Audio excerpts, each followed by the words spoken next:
Hello students, welcome to GPS online English classes. Hope you are absolutely fine. Today I am going to take you through the answers to the questions of the lesson Footprints Without Feet. We are going to look at the textual questions and their answers.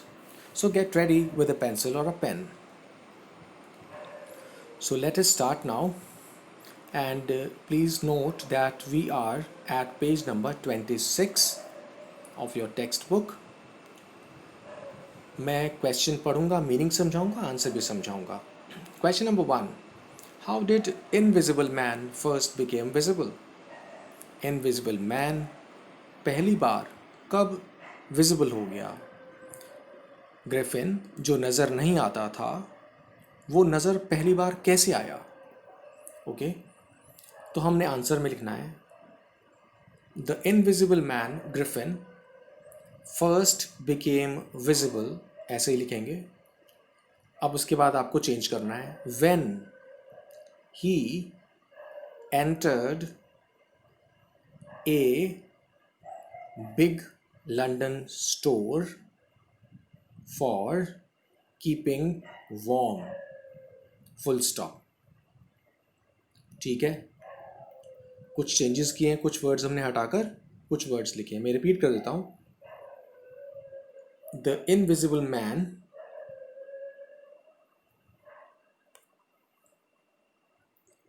Griffin first became visible when he entered a big London store for keeping warm. Full stop. Meaning कि invisible man Griffin जिसका नाम था पहली बार visible हुआ, नज़र आया जब वो या उसने एंटर किया एक बड़े लंदन स्टोर में अपने आप को सर्दी से बचाने के लिए, मतलब गर्म रखने के लिए अपने आप को, for keeping warm. Full stop आ जाएगा. अब देखिए उसके बाद क्या है. यहाँ पर हम बताएंगे कि उसने कपड़े पहन लिए, तो हमने इसके बाद लिखना है फुल स्टॉप के बाद हम आगे नेक्स्ट सेंटेंस आएंगे, लिखेंगे ही वोर, WORE, सम क्लोथ्स. ये जो लिख रहे हैं ना, यहाँ पर हम लिखेंगे वोर लिख देंगे, some clothes taken from the store. जो स्टोर से कुछ क्लोथ्स लिए थे वो उसने पहन लिए. तो जो सेंटेंस मैंने बोला है वो ये है, फुल स्टॉप के बाद ही वोर, WORE, some clothes taken from the store, full stop. The clothes made him visible to the shop assistants. जो शॉप के असिस्टेंट्स थे, हेल्पर्स, उनको वो क्लोथ्स पहने होने की वजह से नज़र आने लगा. उन्हीं की शॉप के वो क्लोथ्स थे. Okay, full stop. To escape them, he had to remove. To escape from them, he had to remove कर देंगे यहाँ पर shed के बदले. जो shed लिखना चाहते हैं वो shed लिख सकते हैं. Remove all his clothes to become invisible again. That's it. इतना ही. All right. We move to the next question. Number 2. Why was he wandering the streets? Wander means घूमना, खासकर बिना किसी मतलब के. तो मीनिंग हुआ कि इनविजिबल मैन गलियों में क्यों घूम रहा था. ऑलराइट, आंसर देखिए हम लिखेंगे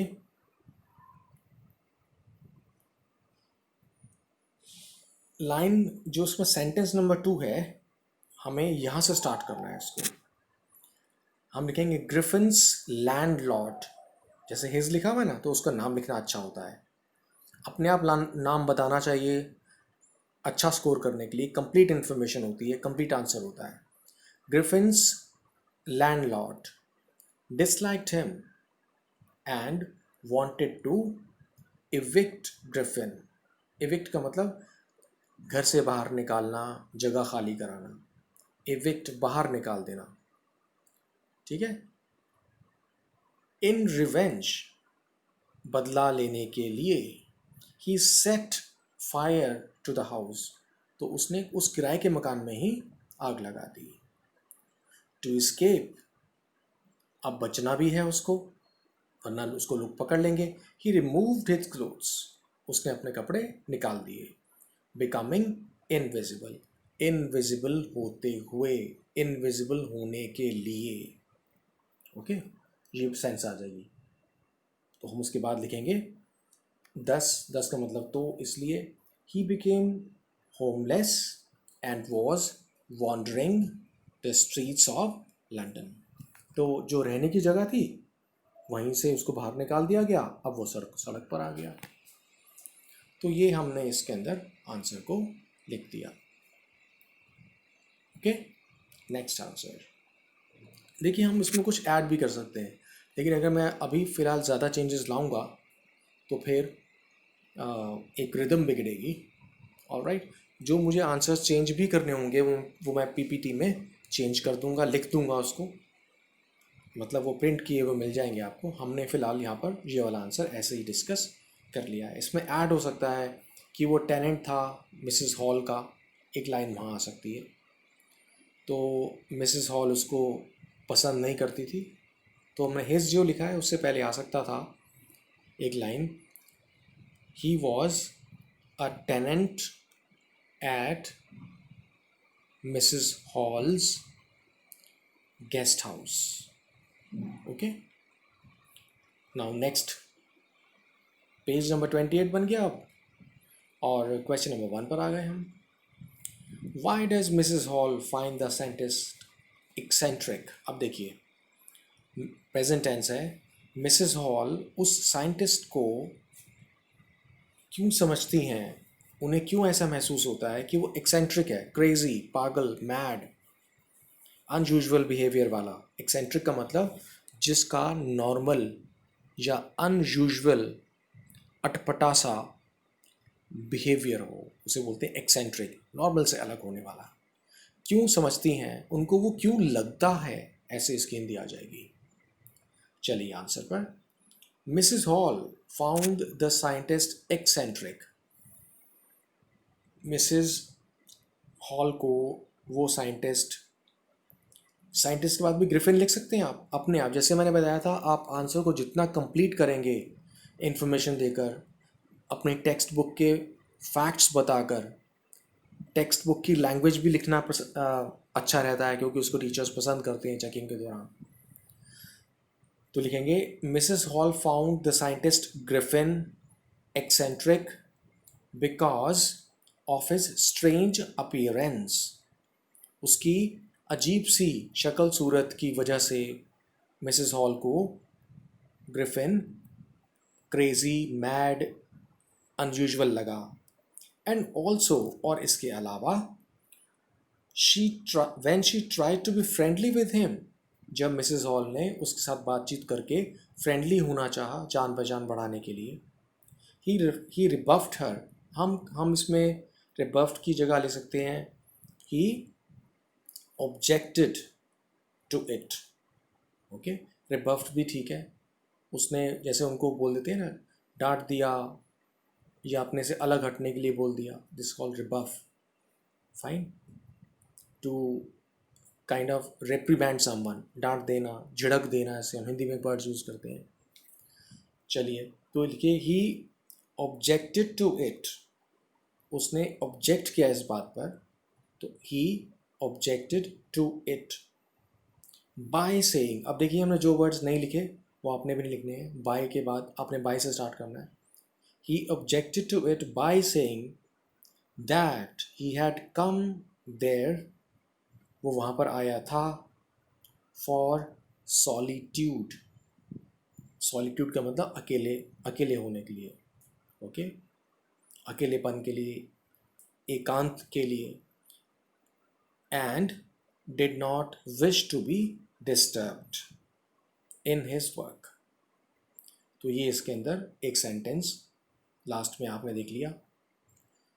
तो काफ़ी इस सेंटेंस को आप ब्रेक भी कर सकते हैं अगर आप चाहें तो, डिपेंड करता है आपको। जैसे आया, Mrs hall found the scientist Griffin eccentric because of his strange appearance, full stop. ठीक है, यहाँ फुल स्टॉप लिखने के बाद आप कर सकते हैं when she try to be friendly with him. ये बल्कि ज़्यादा अच्छा रहेगा, नहीं तो बहुत लंबा सेंटेंस हो जाएगा।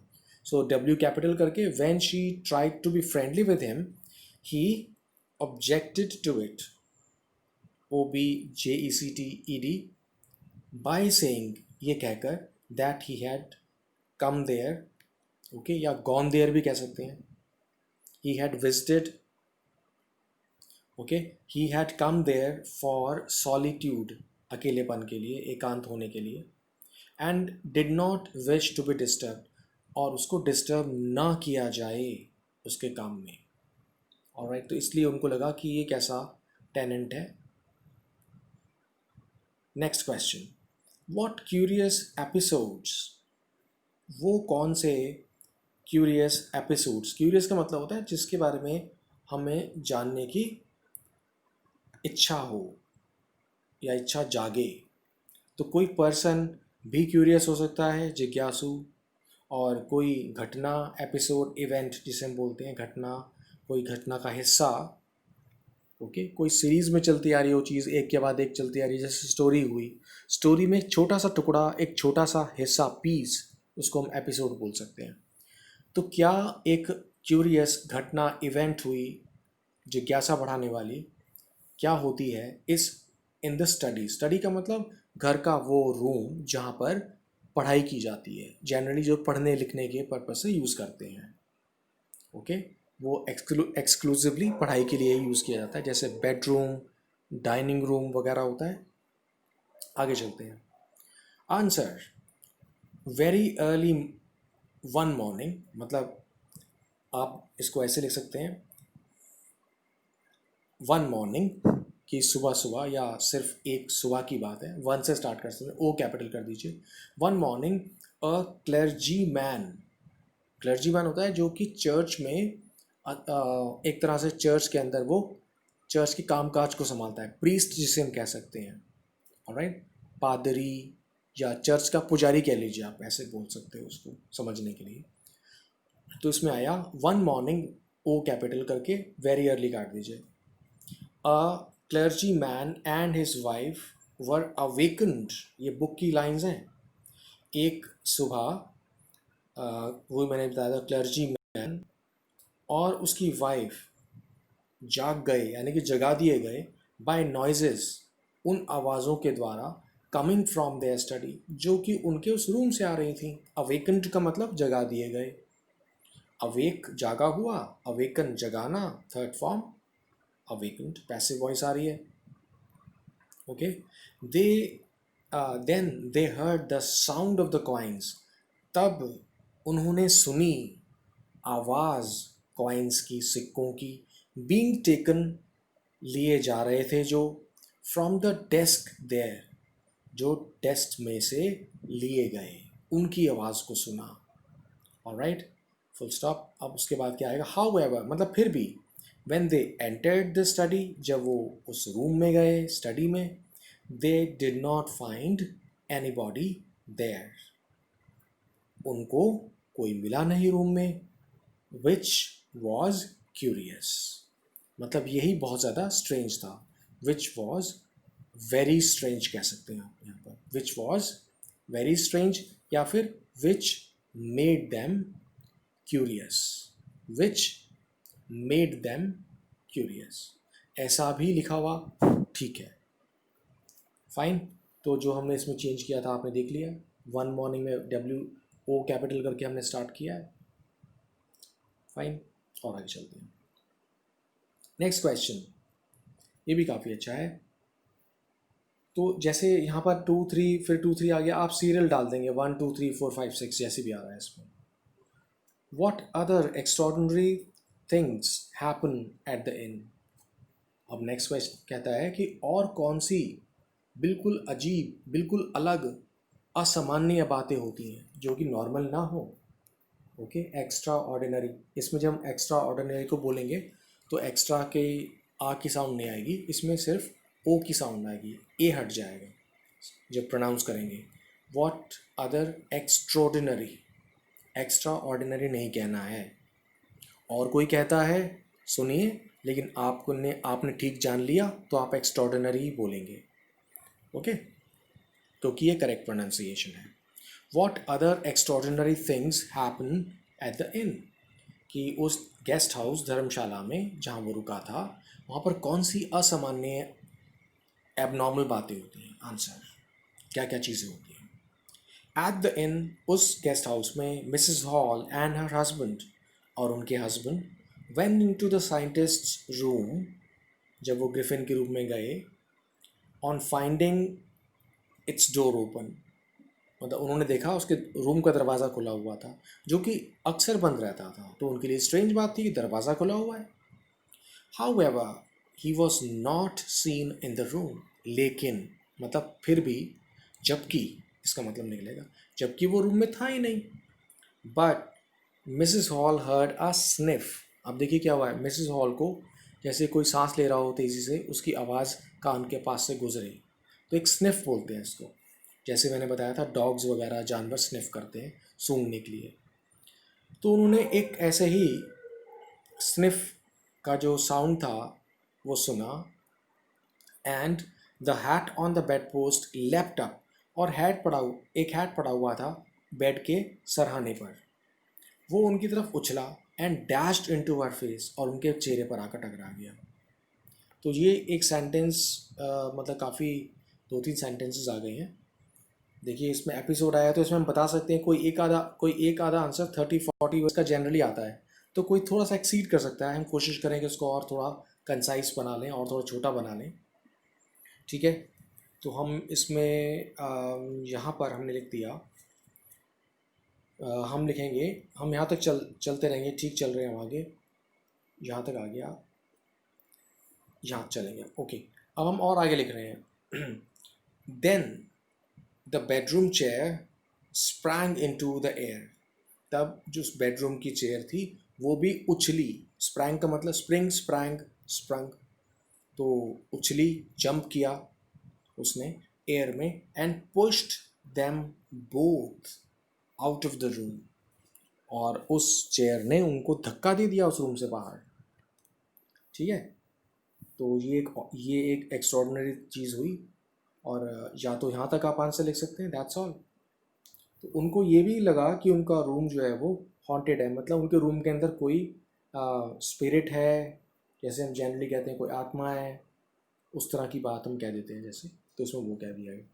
मैं इसका मीनिंग समझा देता हूँ दोबारा से आपको, कि जो गेस्ट हाउस था eight the in, Mrs Hall and her husband went into the scientist room on finding its door open, बिल्कुल ठीक लिखा हुआ है, ठीक है। हाउएवर, जबकि he was not seen in the room, वो रूम में नहीं दिखाई दिया। But Mrs hall heard a sniff, ये ऐसे ही लिखना ज़रूरी क्या है कि कोई रूम में था ही नहीं, फिर भी स्निफ सुनाई दिया, सांस की आवाज़, तो इसलिए लिखना ज़रूरी है। एंड द हैट, अब यहाँ से इवेंट आएगा और क्या क्या चीज़, ओके। हर्ड द स्निफ आ गया, फुल स्टॉप लिख सकते हैं आप, स्निफ के बाद फुल स्टॉप डाल सकते हैं, टी कैपिटल कर दीजिए, एन को हटा दीजिए आप, T capital. The bat, the hat on the bed post left up, उछला, and dashed into her face, और उनके चेहरे में आकर लग रहा है, फुल स्टॉप फिर दोबारा से। बाकी वाला आप आंसर ऐसे ही लिख देंगे, ठीक है। तो ये कुछ उसके आंसर्स हुए। और देखिए इसमें आता है फिर एक क्वेश्चन आ रहा है, ये बहुत अच्छा क्वेश्चन बनता है। Griffin was rather a lawless person, जो आपके लॉन्ग आंसर्स क्वेश्चंस आते हैं ना 6 मार्क्स के, उनके लिए भी ये बहुत अच्छा है। तो हम इसका आंसर पढ़ लेते हैं, हम इसमें से ये वाला आंसर लिख लेंगे। तो ये एक तरह से आप लॉन्ग आंसर क्वेश्चन की कैटेगरी में डाल सकते हैं। Griffin was rather a lawless person, Griffin एक लॉलेस पर्सन था। रादर का मतलब ट्रूली स्पीकिंग, अगर हम सच्चाई में कहें या सच की बात कहें कि ये सच है कि एक लॉलेस पर्सन था। लॉलेस का मतलब जो कानून नहीं मानता हो। कमेंट, कि अब हम इस बात पर कमेंट करें, अपने विचारों को रखें। Answer, Griffin was not bothered, okay, worried भी कह सकते हैं आप। ग्रिफिन डिड नॉट केयर, ऐसे स्टार्ट कर सकते हैं, और ये भी ठीक है। ग्रिफिन वॉज नॉट बॉदर्ड मतलब ग्रिफिन को चिंता नहीं थी, परवाह नहीं थी। बॉदर का मतलब परवाह करना, ठीक है, किसी को तंग करना भी होता है, लेकिन यहाँ पर यही मतलब है। Griffin was not bothered, Griffin को कोई परवाह नहीं थी, if he had harmed any body, अगर उसने किसी को नुकसान पहुँचा दिया था। इन द फुलफिलमेंट, पूरा करने में, ऑफ वॉट ही वॉन्टेड, जो वो चाहता था। मतलब ग्रिफिन को कोई प्रॉब्लम परेशानी नहीं थी लोगों को नुकसान पहुंचाकर, सिर्फ अपनी मर्जी को पूरा करने के लिए। He set his landlord's house on fire, ये हमने पढ़ लिया है कि उसने अपने लैंडलॉर्ड के घर को ही आग लगा दिया, because the landlord tried to make him leave. जब लैंडलॉर्ड ने कहा कि तुम चले जाओ, छोड़ दो, वेकेट कर दो इस घर को, तो उसने घर को ही आग लगा दी। लॉलेसनेस हो गई ना, पसंद नहीं आया तो उसको आग लगा दिया। तो इसी को हम कहते हैं कि लॉलेस हो जाना, जो नॉर्मल लाइफ के रूल्स हैं उनको फॉलो ना करना। Then his robberies at shops, अब देखिए शॉप पर गया, वहाँ पर उसने चोरी या डकैती कर ली। Then his robberies at shops and later in the village, पहले शॉप पर रॉबरी की उसने, एक या दो, and later in the village, और फिर विलेज में चला गया, वहाँ पर भी उसने ऐसे किया। इंडिकेट, ये इंडिकेट करती हैं, ये बताती हैं that he was a lawless person, कि वो कानून नहीं मानता था, ऐसा इंसान था। और next line, when he encountered the lady of the inn, जब उसका सामना हुआ उस गेस्ट हाउस की लेडी मिसेस हॉल से, तो यहाँ पर आप मिसेस हॉल लिख सकते हैं अपने आप ही बिना कहे। When he encountered Mrs Hall, comma डालकर, the landlady of the inn, he threw a chair at her, उसने उसके ऊपर एक चेयर फेंकी, एंड हर हस्बैंड, और उसके हस्बैंड पर। ओके, फिर full stop. Lawless persons like Griffin, Griffin के जैसे लॉलेस पर्सन, नेवर थिंक, कभी सोचते नहीं हैं, अबाउट द सेफ्टी, सुरक्षा के बारे में, and the wellbeing of others, और लोगों के भले के बारे में, उन्हें नुकसान पहुंचाते हैं, इसका मतलब ये हो गया वेलबींग, भला, भलाई। Okay, they are only concerned about themselves, वो सिर्फ अपने बारे में ही चिंतित या संबंधित रहते हैं, मतलब उनको अपनी ही चिंता होती है, अपने से मतलब होता है। They are concerned about, they are only concerned about themselves. तो ये इसका आंसर हमने लिख लिया है। जो जो वर्ड्स इसमें मीनिंग्स वाले आए हैं उनके आप मीनिंग लिख लेंगे, जिसको इसको फेयर आउट करना है आपने।